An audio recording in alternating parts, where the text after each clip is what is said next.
두 번째 시간입니다. 이 시간에는 우리나라 보호관찰의 발전에 대해서 이야기를 하려고 합니다. 여러분들에게 처음에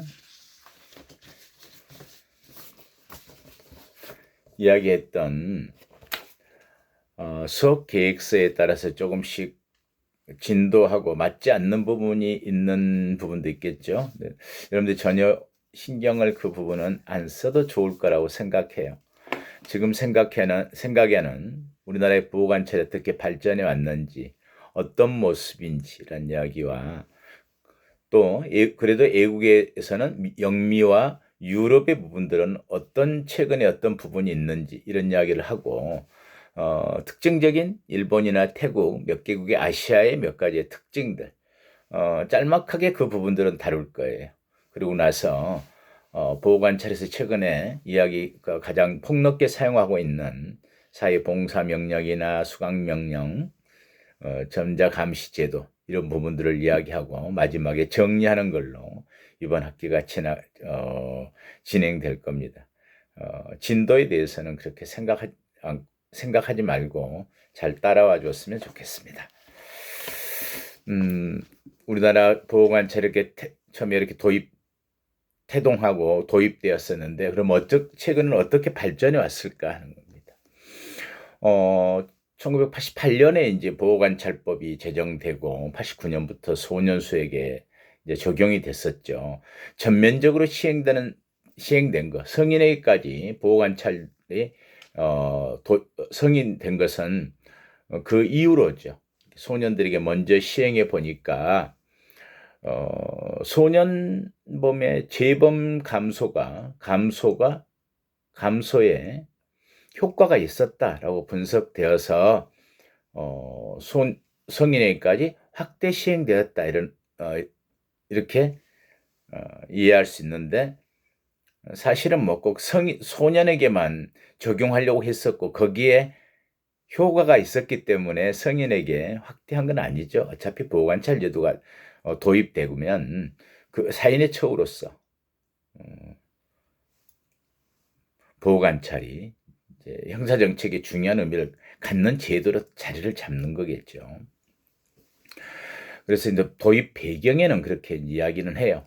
시행을 해보니 재범 감소에 효과가 있었다. 그리고 인권 침해적인 부분에서 뭐 교재는 없지만은 우리가 이야기했듯이 비용이나 인권 보장 문제들도 효과적이다 이렇게 할 수 있겠죠.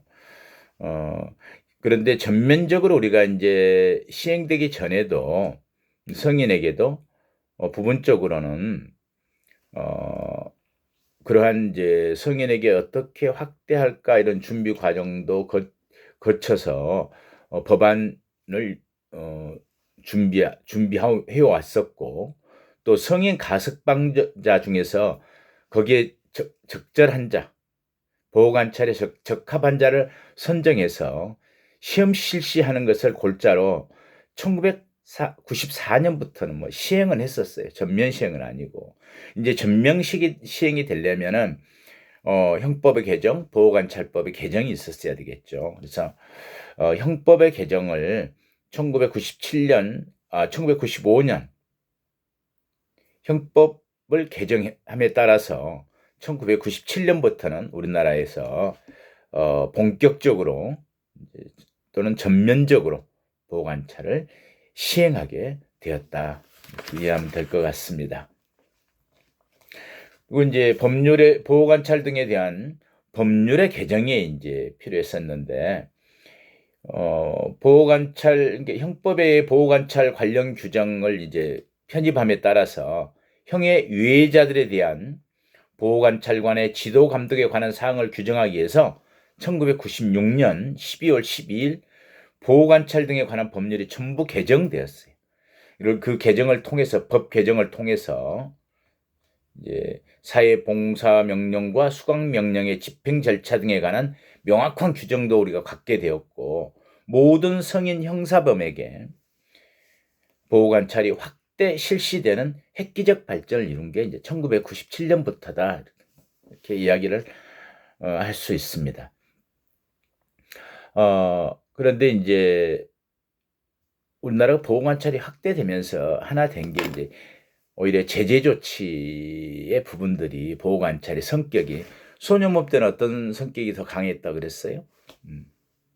보다 더 보호적인 조치가 강조되면서 사인의 처우로서의 중요성, 소년범의 보호 이런 부분이었는데 성인에게 확대 실시되면서 제재 조치에 보다 더 중점을 두고 추진되었다. 이렇게 이해할 수 있습니다. 그래서 이제 그 이후로 우리는 1997년부터 확대 시행되면서 우리는 1998년부터 2005년 사이 굉장히 정말 급속한 성장을 했었는데 가장 많이 증가한 게 비율은 이제 아무래도 폭넓게 환영 조치도 되고 사인의 처우로서의 사회 봉사 명령이 도입되면서부터 가장 많이 시행을 했었어요. 또 이제 이때는 이제 성범죄자들, 성 구매한다랄지 성을 판매한다랄지 하는 부분에 대한 교육제도, 수강명령 같은 것도 도입돼서 시행되게 되죠. 그래서 재밌는 걸 우리가 존 스쿨 제도가 있는데 도입됐었는데 존 스쿨이 뭘까요? 존이 뭐예요? 또 왜 미국의 이름 중에 이게 이제 재밌는 게 이런 거예요. 그런 범법자라 그럴까요? 그 문제에 대해서 이제 그 그물망에 걸리면 당신 이름이 무엇입니까? 이러면 누구나 그냥 거짓말로 그렇게 철수예요. 저 철수라고 합니다. 저 김철수입니다. 저 홍길동이에요. 길동이에요. 그러듯이 그 이름을 가장 많이 자기 이름을 본명을 안 대고 거짓말할 때 존이란 말을 가장 흔하게 썼다는 거죠. 그래서 이제 존 스쿨이란 말을 썼는데 피핑탐이란 말 들어봤나요? 창문을 통해서 뭔가 그런 성적인 장면 같은 걸 보고자 하는 것 또는 누군가의 모습을 창문을 통해서 엿보는 걸 우리가 피핑 그러는데 보통 피핑탐 그래요. 그때도 가장 흔한 이름이 탐이어서 거기다 피핑탐 이렇게 말을 붙였다고 그렇게 유래되었다고 하고 있죠. 이제 이때부터 이제 이렇게 확대되면서 가정 폭력에 대한 보호 관찰이 도입되고요.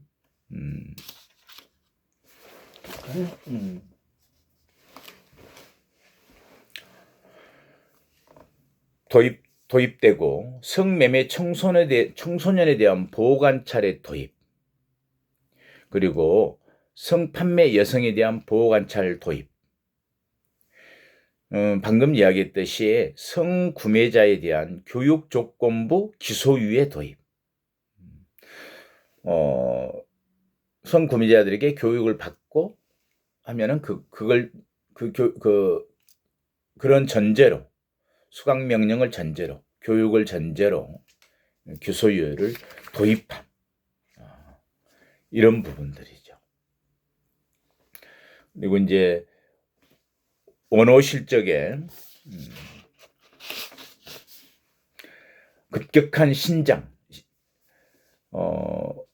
이게 1998년에는 국민의 정부가 들어서면서 보호관찰소의 제반 정책도 약간의 연성화, 좀 부드러워지는 경향이 있었는데 당시에 왜 그러냐면 국민의 정부에서 생산적 복지를 주창했고 보호관찰 정책의 주요한 정책 결정자들은 보호관찰 제도를 여기에 연결짓기 위해서 노력했던 시기들이죠.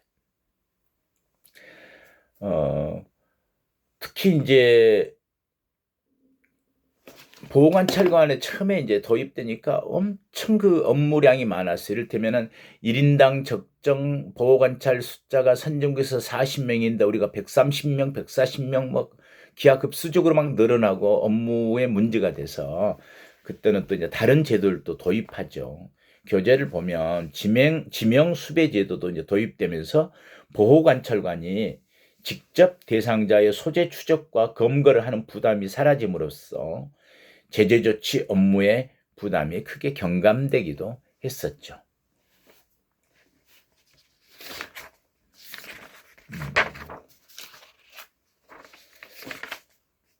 자, 이제 보호관찰의 강화와 새로운 유형의 제도가 도입되는 시점들, 이 시기가 이제 지나고, 이건 자료를 한번 보고 나서 이야기를 할까요? 하나 바꿔볼게요.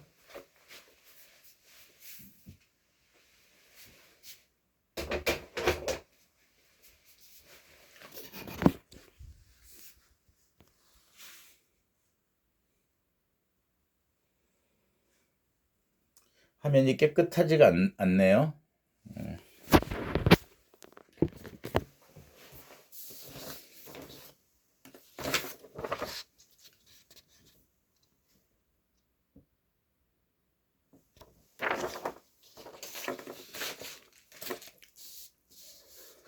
보호관찰이 강화되고 새로운 유형의 제도가 이제 도입되면서 현재 지금 이루고 있는데, 이때를 2006년부터 현재까지로 이야기를 할 수 있겠어요.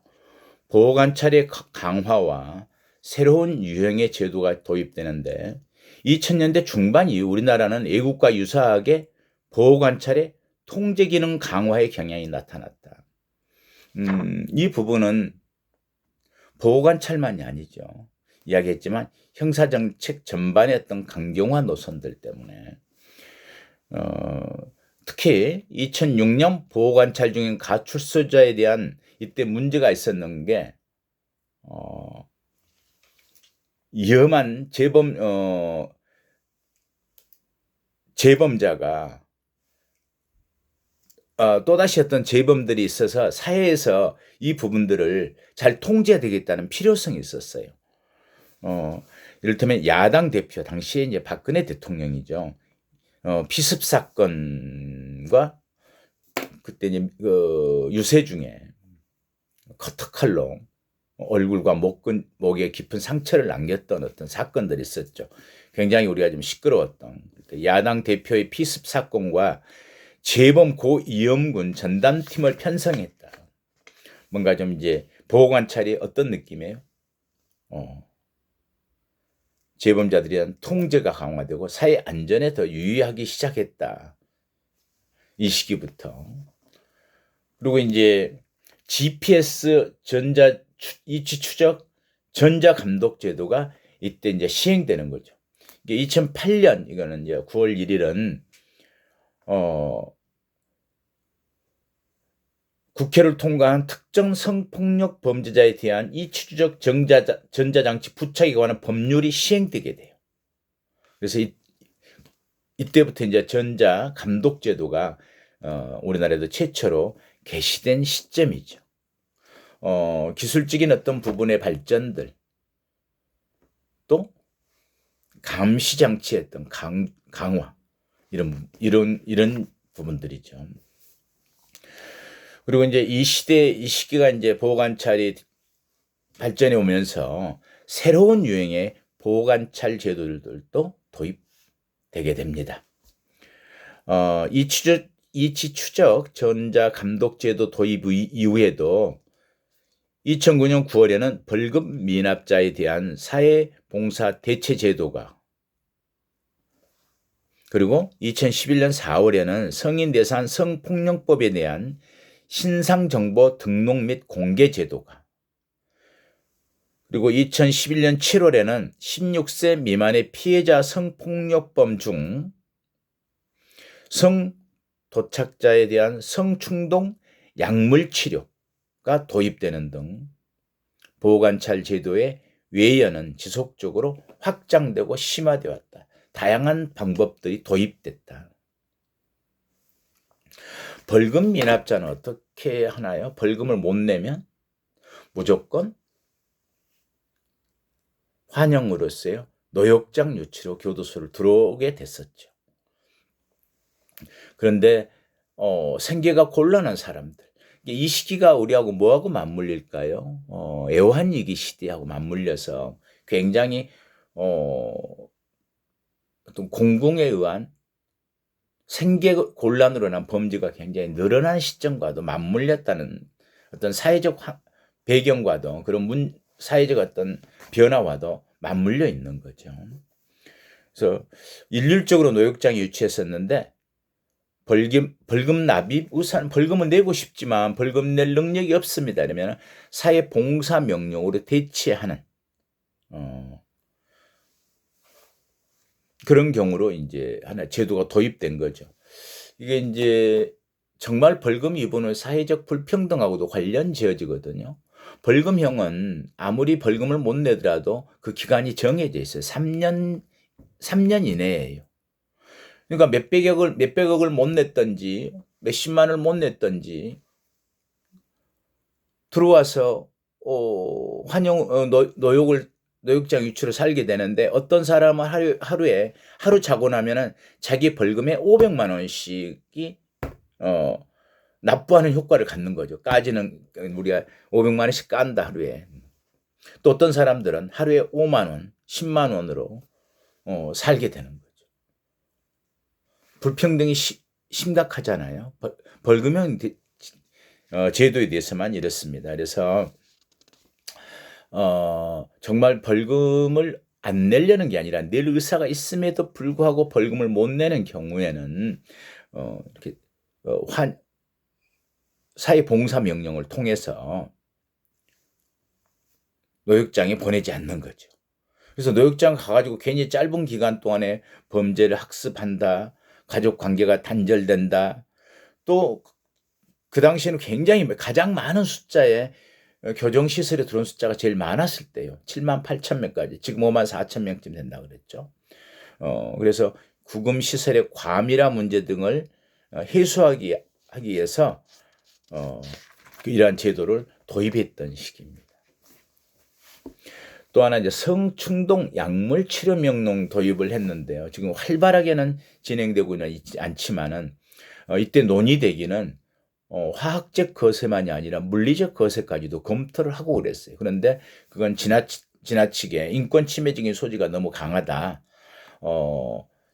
형벌이란 건 최소 집행의 원칙이 있는데 이건 정말 또는 물리적 거세로 어떤 단종시키는 거죠. 참고로 지금은 그렇게 물리적 거세를 하고 있는 것 같지는 않지만은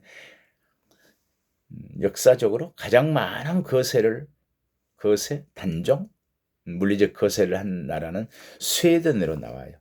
10여 년 전까지도 약 5만 명을 시행했던 누적 숫자가 스웨덴에 그런 케이스가 있고요. 우리의 그 경우에는 화학적 거세란 것은 이제 성충동을 자제할 수 없을 때 약물 치료를 통해서 이 부분들을 보호관찰로서의 제도로 도입한 거죠. 그래서 이건 언제 됐냐면 2010년 7월 23일 성폭력 범죄자에 대해서 성충동 약물 치료를 할 수 있는 법적 근거를 당시 마련해 가지고 성폭력 범죄의 재범을 방지하고 잠재적 피해자들을 보호하기 위해서 성폭력 범죄자의 성충동 약물 치료에 관한 법률이 제정된 거죠. 그래서 우리나라에서 2011년부터 시행하게 되었습니다. 그런데 제정 당시에는 성폭력 범죄자에 대한 성충동 약물 치료, 일명 화학적 거세가 16세 미만을 대상으로 범한 성폭력 범죄자에 대해서만 처음에는 실시했었죠. 그런데 이후에는 계속해서 또 강력 성범죄가 일어나자 화학적 거세가 필요한 성충동 범죄자를 축소하여 운영할 필요성이 적다. 폭을 넓혀야 한다. 이런 여론들이 있어가지고 2012년부터는 법률의 일부 개정을 통해서 16세 미만의 사람을 대상으로 하였는지를 불문하고 만약에 성폭력 범죄자가 성도착증 환자인 경우에는 이 법에 따라서 그러한 치료 명령, 소위 화학적 거세, 약물 치료를 할 수 있도록 개정했다.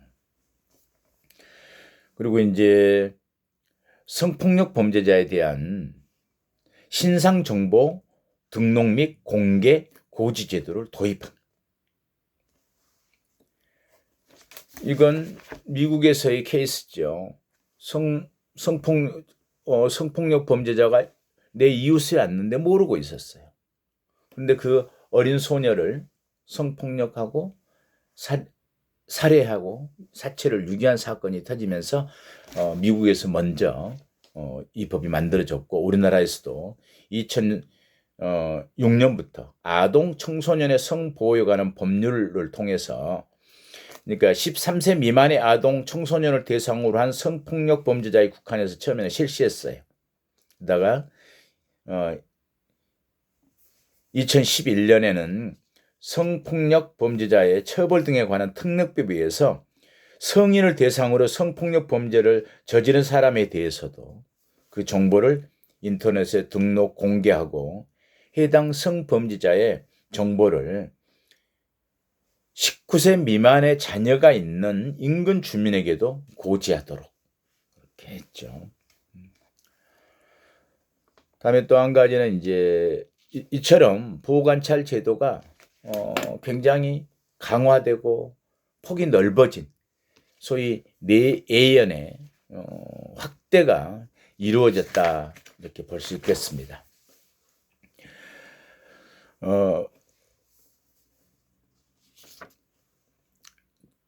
이러한 모든 방금 열거했던 것들은 어떤 생각이 드나요? 예언이 넓어진 것도 있지만은 굉장히 강경화되고 통제 위주로 해서의 많은 것들이 도입돼서 사회 안전망 구축을 하고 있다.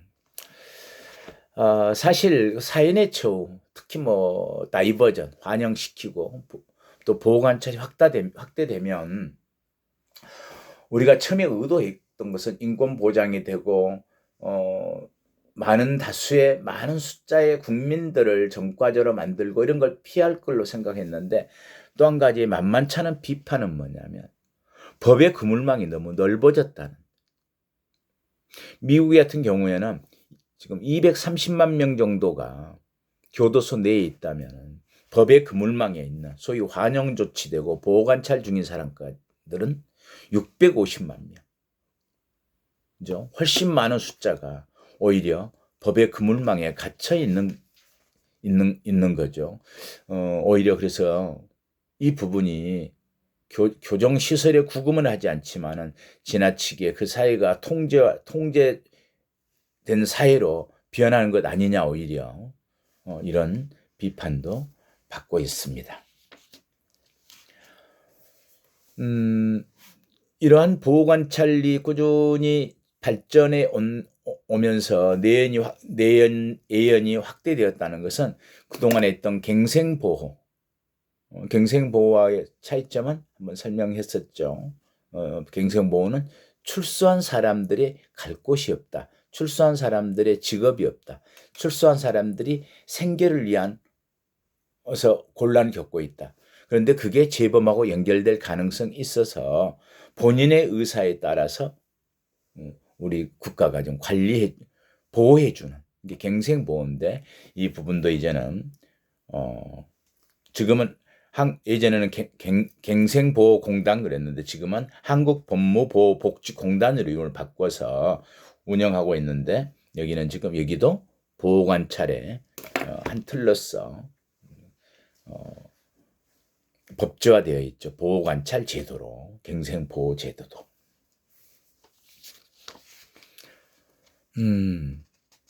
그래서 이제 여러분들 참고로는 교재를 가진 사람들은 책에 보호관찰의 역사라고 되어 있죠. 51쪽에 보면 우리가 1988년 보호관찰법이 제정되고 89년 소년수에게 시작을 하고 4년부터 준비했다가 97년부터 성인까지 확대되고 또 이제 2008년에는 예전에 갱생보호공단이 법무부 복지공단으로 발전하고 이렇게 법이 어떤 제도로서 전부 틀을 이제 갖추게 된 거죠. 이게 우리나라의 보호관찰의 어떤 전반적인 발전의 흐름이라고 우리가 이야기할 수 있겠습니다. 그래요. 다음 시간에는 다시 한번 이걸 정리하면서 보호관찰의 이념과 기능에 대해서 살펴보고 애국의 보호관찰에 대해서도 공부를 해보도록 하겠습니다. 그래요. 다음 주에 봐요.